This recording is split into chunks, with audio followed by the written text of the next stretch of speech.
SIR special intensive revision मामला tool पकड़ा, विवादास्पद हुआ, सड़क पे भी आंदोलन हुए, पॉलिटिकल पार्टी के साथ सिविल सोसाइटी भी शामिल हुआ और संसद में भी आवाज उठी। बिहार में चुनाव हुए, रिजल्ट आपने देखा ही, बिहार में क्या विरोध हुआ था, असम में भी विरोध हुआ और बंगाल में जो हुआ, कितने लाख वोट कटे छटे वो सब आपके सामने। चलिए SIR मान लिया संवैधानिक भी है, लेकिन उसके उसके ढाल में अगर चुनाव आयोग मनमानी करता है या अनियमितता बरतता है, तो उसको रोकने की जिम्मेदारी किसकी? आंदोलन हुआ, मामला गया सुप्रीम कोर्ट। सुप्रीम कोर्ट में तकरीबन 10 महीने सुनवाई चली और अब Supreme Court my lord chief justice कह रहे हैं कि सब चंगासी। ये कि SIR अवैध नहीं है, चुनाव आयोग ने कानून के मुताबिक काम किया। सुप्रीम कोर्ट एक इम्पोर्टेंट कॉन्स्टिट्यूशनल बॉडी है और उनका काम है कि जो भी गैर संवैधानिक काम हो रहे हो या मनमानापन हो रहा हो, चाहे सरकार करे या ब्यूरोक्रेसी करे या कोई और कॉन्स्टिट्यूशनल बॉडी करे, उस पे नियंत्रण रखना ये इनकी जिम्मेदारी है कि काम संविधान के हिसाब से चल रहा है या नहीं चल रहा है। लेकिन सुप्रीम कोर्ट कह रहे हैं सब चंगासी। हमारे साथ एडवोकेट प्रोफेसर सुरेश माने साहब हैं, एडवोकेट भी हैं, प्रोफेसर भी रहे हैं और BRSP के संस्थापक भी हैं, अध्यक्ष भी। बहुत दिनों से बात नहीं हुई है और मैं भी व्यस्त था, सर भी व्यस्त थे, लेकिन आज इस पर सुप्रीम कोर्ट का जो ऑब्जर्वेशन आया है, कितना उचित। स्वागत है सर, जय भीम। जय भीम प्रोफेसर।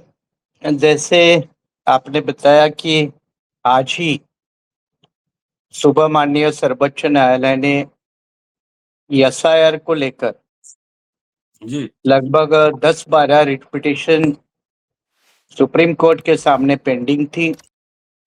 राजनीतिक दल भी उसमें शामिल थे। Association for democratic association for reforms, ये संगठन भी चुनाव सुधार के लिए कई सालों से काम करता है। वो संगठन भी एक रिट पिटीशन थी, कांग्रेस की रिट पिटीशन थी, NCP की रिट पिटीशन थी, तो कई सारे लोगों के रिट पिटीशन इसमें शामिल थे। अब इसका बैकग्राउंड जो है वो बैकग्राउंड भी समझना जरूरी है। बैकग्राउंड संक्षिप्त में ऐसा है कि 4 राज्यों के जब चुनाव प्रस्तावित थे, खास करके केरल, तमिलनाडु, पुदुचेरी, आसाम और बिहार, जी और विशेषतः बिहार चुनाव के पहले SIR का जो पॉलिसी चुनाव आयोग ने अपनाया, उसमें जो डॉक्यूमेंट मांगे, उसका जो इनडायरेक्ट कनेक्शन सिटीजनशिप के साथ जोड़ा और चुनाव आयोग द्वारा आज तक वैध मानी गई चुनाव लिस्ट, वोटरों के लिस्ट, इसका एक सर्वेक्षण करने का अधिकार चुनाव आयोग ने अपने संविधान की धारा 324 के तहत और जो जनप्रतिनिधि कानून 1951 है उसके तहत उन्होंने कहा कि ये अधिकार चुनाव आयोग का है और इसलिए मतदाता पुनर्निरीक्षण जी SIR स्पेशल इंटेंसिव रिव्यू, इस तरह का SIR करके चुनाव आयोग ने इसको देश भर 5 राज्यों के चुनाव के मद्देनजर लागू किया। अब इसमें जो दस्तावेज को लेकर जो डिमांड हुई थी, कई लोगों के पास दस्तावेज न होने के कारण उनका नाम वोटर लिस्ट के कटने का एक प्रॉब्लम आ गया। अभी अपने को पता है कि लाखों लोगों के नाम भी कट गए, अनेक राज्यों से कट गए, विशेषतः बंगाल से कट गए। अब जिनके नाम कट गए उनके पास ऑप्शन क्या क्या कारण है, उसके लिए प्रोसीजर क्या, इन तमाम मामलों को लेकर ये रिट पिटीशन सर्वोच्च न्यायालय के सामने दाखिल हुई थी और इन सारे रिट पिटीशन में 2-4 मुद्दे क्लियर थे, जिनको लेकर आपत्तिजनक हालत थी। उसमें से एक था कि क्या चुनाव आयोग को संविधान के दायरे में इतनी अथॉरिटी है कि वो सिटीजनशिप तक पहुंच सकता है, और सिटीजनशिप चुनाव आयोग के दायरे में नहीं आती बल्कि भारत सरकार के गृह मंत्रालय के दायरे में आती है। उसके लिए सिटीजनशिप का एक नया कानून भारत सरकार का है 1955 से लेकर आज तक। तो उस कानून के तहत वो सिटीजनशिप का मामला होना चाहिए। तो प्रमुख ऑब्जेक्शन ये था कि वोटर निरीक्षण के बहाने एक तरह से चुनाव आयोग सिटीजनशिप की छानबीन कर रहा है, जो असंवैधानिक है। ये मुद्दा एक प्रमुख रूप से था। दूसरा मुद्दा, क्या संविधान इसकी इजाजत देता है?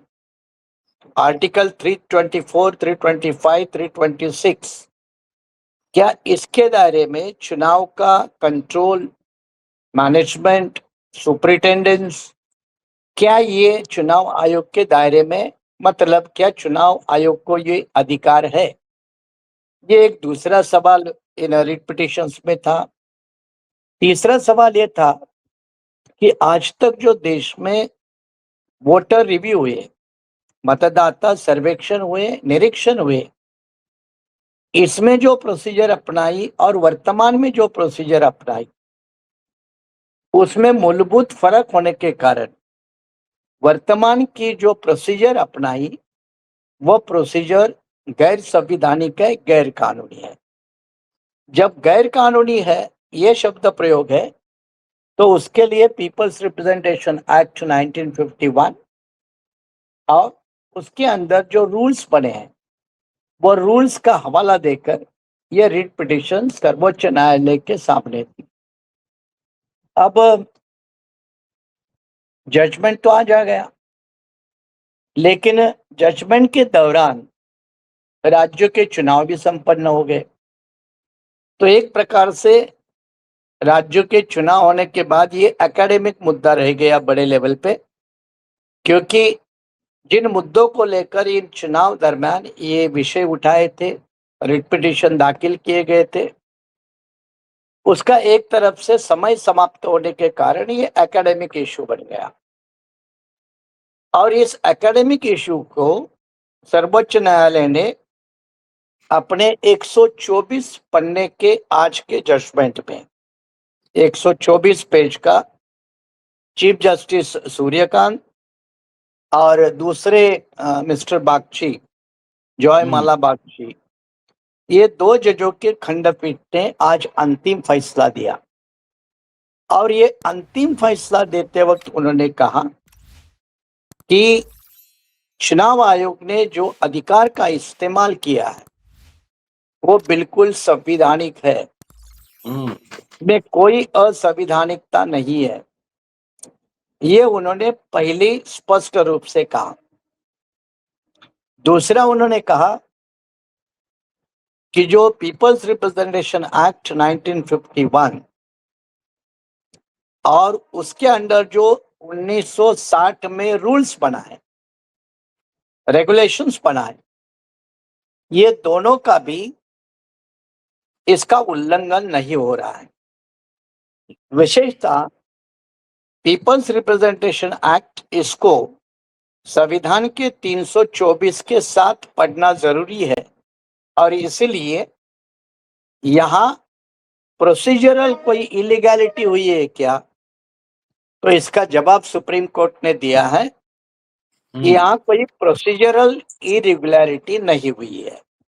तो ये दूसरा मुद्दा उन्होंने कहा।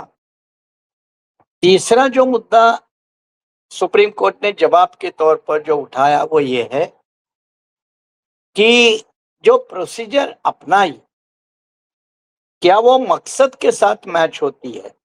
मकसद क्या मतलब, जिसके लिए ये वोटर सर्वेक्षण हो रहा है, पुनर्निरीक्षण हो रहा है, तो वोटर पुनर्निरीक्षण क्यों करना जरूरी है? तो बोले एक तो बहुत सारा समय हो गया, साल हो गया, नंबर एक।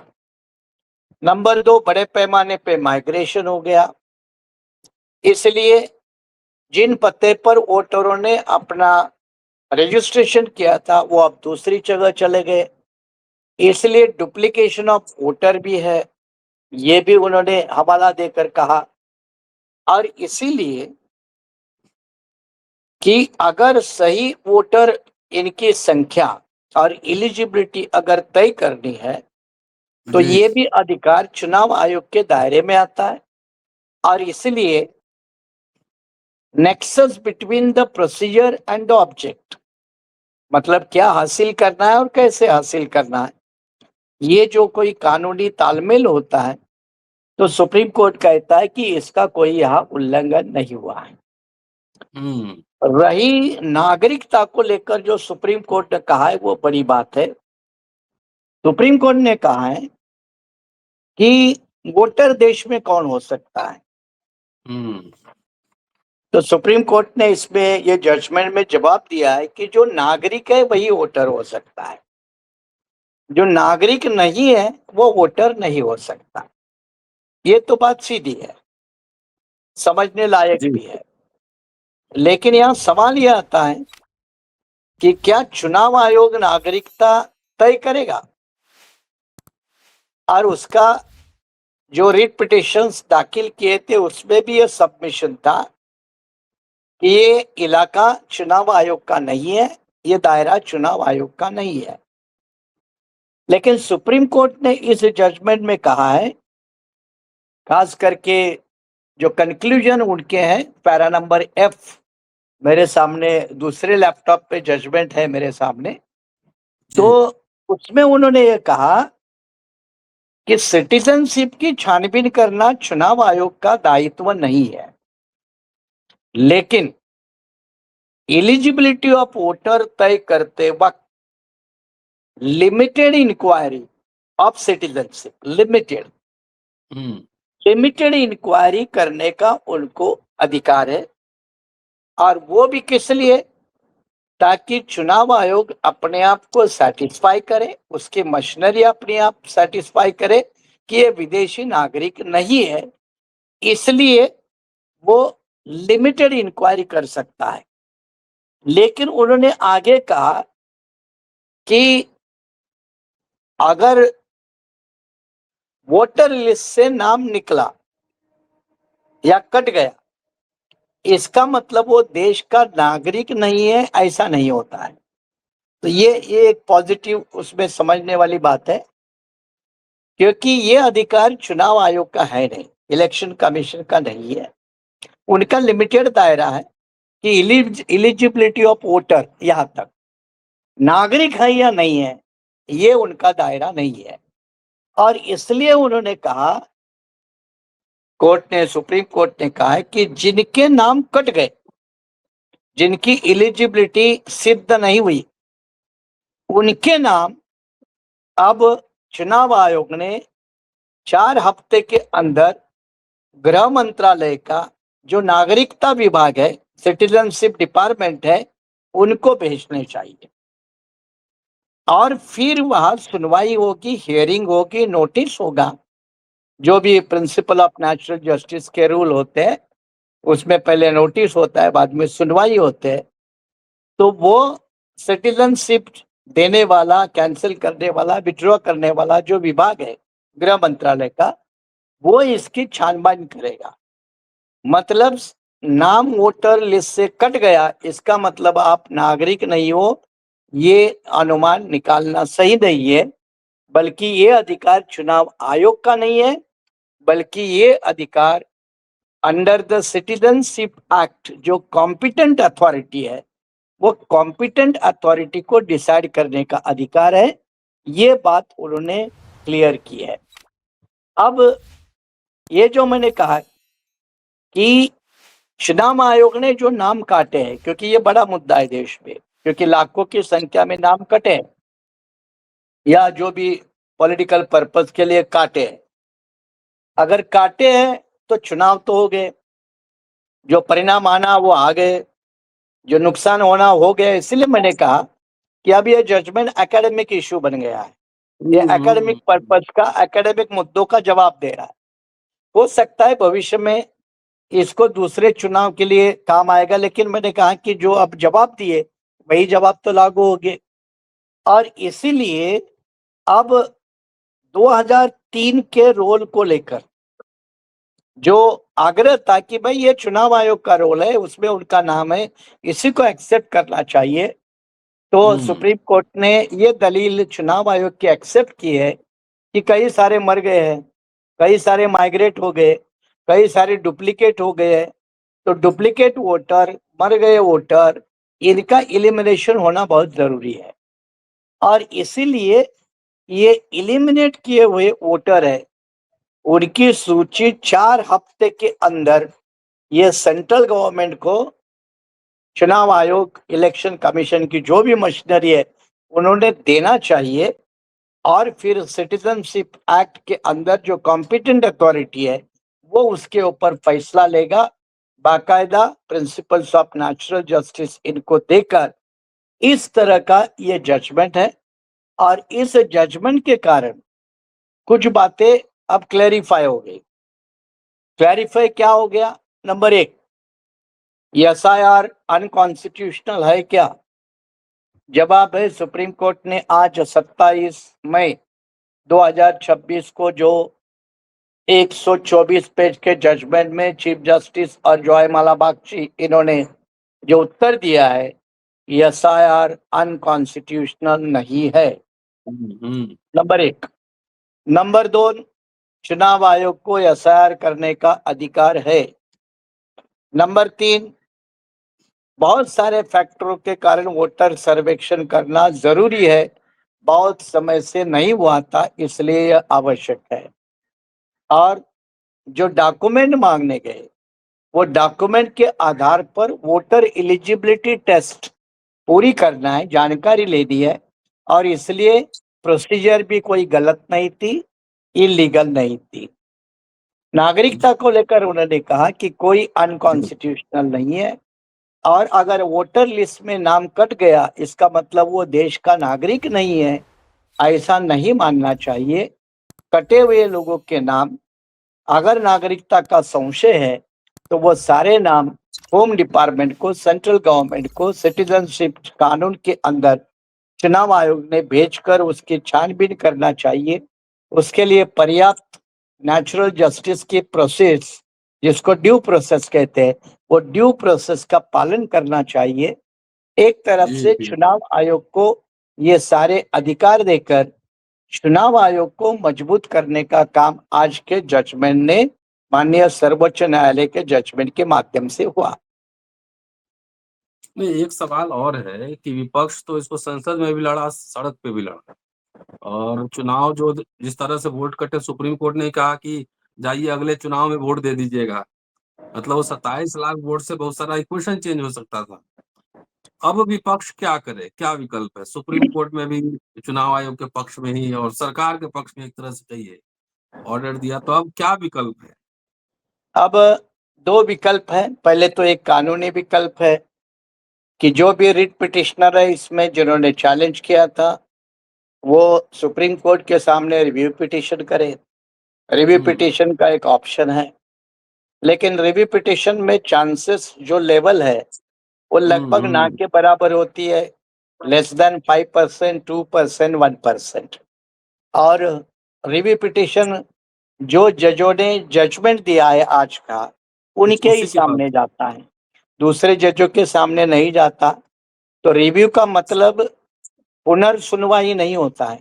रिव्यू का दायरा बहुत छोटा है कि अगर लीगल, कानूनी कोई गलती हुई है, एरर हुई है, तो वो रिव्यू में करेक्ट किया जा सकता है। तो रिव्यू का एक ऑप्शन है, लेकिन रिव्यू में मुझे, जहाँ तक मैंने ये जजमेंट पूरा पढ़ा, तो मुझे नहीं लगता कि रिव्यू में इसमें कोई आपको गुंजाइश है, कोई चांस है। तो ये मामला यहाँ नहीं हो सकता है। अब फिर दूसरा ऑप्शन कौन सा है? दूसरा ऑप्शन ये है, और वो भी मुझे मुश्किल लग रहा है, वो है पार्लियामेंट। पार्लियामेंट में इस जजमेंट को ओवर रूल करने का, लेकिन ओवर रूल करने के लिए जो मेजॉरिटी लगती है वो मेजॉरिटी आज तो विपक्ष के पास नहीं है। बल्कि इस जजमेंट को समर्थन करने वाली सरकार पूरी मेजॉरिटी के साथ दोनों सदनों में मौजूद है। इस हालत में ये जो चुनाव आयोग को जो अधिकार बहाल किए गए, उसकी जो प्रोसीजर की वैधता डिक्लेयर की गई, उसको मुझे नहीं लगता कि पार्लियामेंट के अंदर पूरा विपक्ष इसके खिलाफ कोई बिल लाकर या ओवररूल करके फिर इसकी एक अलग प्रोसेस ला पाएगा। इस हालत में तो है नहीं है। रहा तीसरा जन आंदोलन, तो जन आंदोलन को भी हमने ध्यान में रखना चाहिए, क्योंकि विपक्ष की चुनाव हारने के बाद दिक्कत क्या होती है प्रोफेसर, उनकी पार्टी इकट्ठा रखने में ही उनको मुश्किलें होती है। जो सत्ताधीन पार्टियां होती है और खास करके जब वो चुनाव हारती है और जब सेट पॉलिटिक्स से अनसेट हो जाती है, अनसेटल हो जाती है, तो फिर उनका वर्कर, उनका लीडर, उनका इलेक्टेड रिप्रेजेंटेटिव, इनको ही संभालना उनके लिए बड़ी बात होती है। अब देखिए, जैसे एआईडीएमके का जैसा तमिलनाडु में देखने को मिलता है, या टीएमसी जो अवैध किल्ला रहा अभी तक, टीएमसी में भी अभी चाहे वो छोटे लेवल पे कारपोरेटर लेवल के हो या कई सांसद भी अभी कटने में लगे हैं। तो ऐसे हालत में ये सारी पार्टियां कितना जन आंदोलन करेगी, ये भी एक मुश्किल वाला सवाल होता है। इसका मतलब ये नहीं कि वो बिल्कुल नहीं करेगी, क्योंकि जन आंदोलन करने के अलावा उनके हाथ में कुछ बचता ही नहीं है, इसलिए उनको करना ही पड़ेगा। और वो भी उनके वर्कर, लीडर, इनको भी एंगेज रखना पड़ता है, प्रोग्राम देना पड़ता है, तो वो तो करना ही पड़ेगा, लेकिन कितने मजबूती से करेंगे एक बड़ा सवाल है। और आखिरी इसका जब हम एनालिसिस करते हैं, तो जिस तरह से विपक्ष का बिखराव आ रहा है चुनाव नतीजों के बाद, या जिस तरह से हम इंडिया गठबंधन की बात करते थे लोकसभा चुनाव के पहले जी या चुनाव के बाद, लेकिन इंडिया गठबंधन आज अपने को कितना ताकत से दिखता है, कहाँ दिखता है, तो उसके ऊपर बड़े सवाल लगते हैं। देखो, अभी इंडिया गठबंधन की हालत बंगाल में क्या है, इंडिया गठबंधन की हालत तमिलनाडु में क्या है।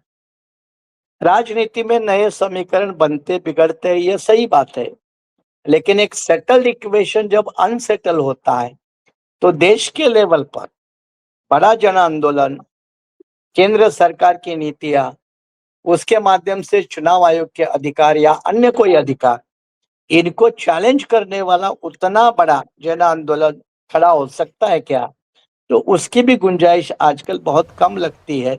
और इसलिए जहां विकल्प की हम बात करते हैं, तो फिलहाल कानूनी रिव्यू पिटीशन का विकल्प है, उसके ऑप्शंस मैंने बताए, चांसेस बताए, लेकिन बाकी जो दो ऑप्शंस है, पार्लियामेंट में बिल लाना, ओवररूल करना, ये बड़ा मुश्किल है। फिर जन आंदोलन का एक ऑप्शन बचता है, लेकिन जन आंदोलन भी कितना हो पाएगा, कितने बड़े लेवल पे हो पाएगा, ये भी बड़े सवाल है। तो एक तरह से चुनाव आयोग, जिस संस्था को केंद्र की बीजेपी सरकार ने चुनाव जिताने के लिए जिस तरह से एक बीजेपी का एक सेल, एक एक्सटेंशन काउंटर जिस तरह से उपयोग किया है, और वही उपयोगिता उन्होंने मजबूत बनाई है, जिसका खतरा आने वाले दिनों में, अब ये जजमेंट में सुप्रीम कोर्ट कहता है कि फ्री एंड फेयर इलेक्शन करने के लिए एसआईआर जरूरी है। वो कोई भी मानेगा, आप भी मानेंगे, मैं भी मानूंगा, कोई भी, हर कोई मानेगा कि डुप्लीकेट वोटर है तो कटना चाहिए, बिल्कुल है। लेकिन डुप्लीकेट वोटर कटाने के नाम पर जो आपको वोट दे रहा है या मुझे जो वोट दे रहा है, उसी को ही काटना, उसी को ही काटना, और चुनाव के समय में उसको वोटर लिस्ट से बाहर करना, ये तो कोई फ्री एंड फेयर इलेक्शन नहीं है। ये तो कोई फ्री एंड फेयर इलेक्शन नहीं है। और ये मामला बंगाल में सभी के सामने आया है, सभी लोगों, देश के सामने है, क्योंकि जिनका नाम कट गया वो वोट नहीं डाल पाए, और विनिंग मार्जिन का जो डिफरेंस रहा, तो लगभग जितने कटे हुए वोट है, अगर उतनी विनिंग मार्जिन है, तो चुनाव आयोग नाम की संस्था बीजेपी ने चुनाव जिताने के लिए इस्तेमाल किया है, ये आरोप बीजेपी के ऊपर लग सकता है। चलिए सर, बहुत बहुत शुक्रिया, बहुत शानदार बातचीत के लिए। और दोस्तों देखते रहिए अम्बेडकर। Thank you sir. जी शुक्रिया, थैंक यू। Thank you.